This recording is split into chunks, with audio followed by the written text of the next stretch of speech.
खूप जणांच्या कमेंट आल्या होत्या की ताई रेसिपी दाखवा ना बिर्याणीची। जो पदार्थ खूप वेळ घेतो बनवायला तो पदार्थ तितकाच टेस्टी असतो आणि बिर्याणीचंही तसंच आहे।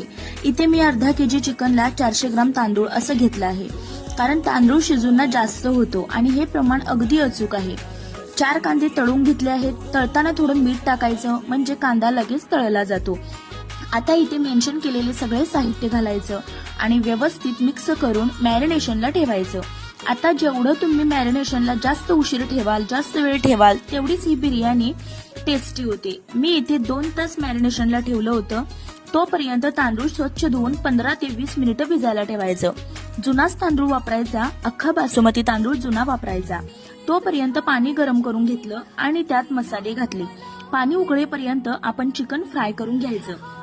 मस्त असं चिकन फ्राय करून घेतलं। पाणी उकळलं की तांदूळ घालायचा आणि फक्त 80% शिजवून घ्यायचा। पाणी गाळून घ्यायचं। मस्त असे लेअर लावायचे।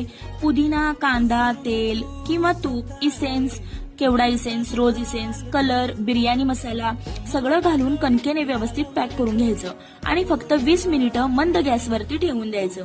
गॅस बंद केल्यानंतर कंप्लीट 1 तास बिर्याणी रेस्टिंगला ठेवायची, कारण जर आपण 1 तास रेस्टिंगला ठेवलं तर बिर्याणी पूर्ण मसाल्यासह फ्लेवरफुल उतरते आणि नंतर तुम्ही बघू शकता किती सुंदर अशी बिर्याणी तयार झाली आहे। रेसिपी आवडली तर लाईक करा।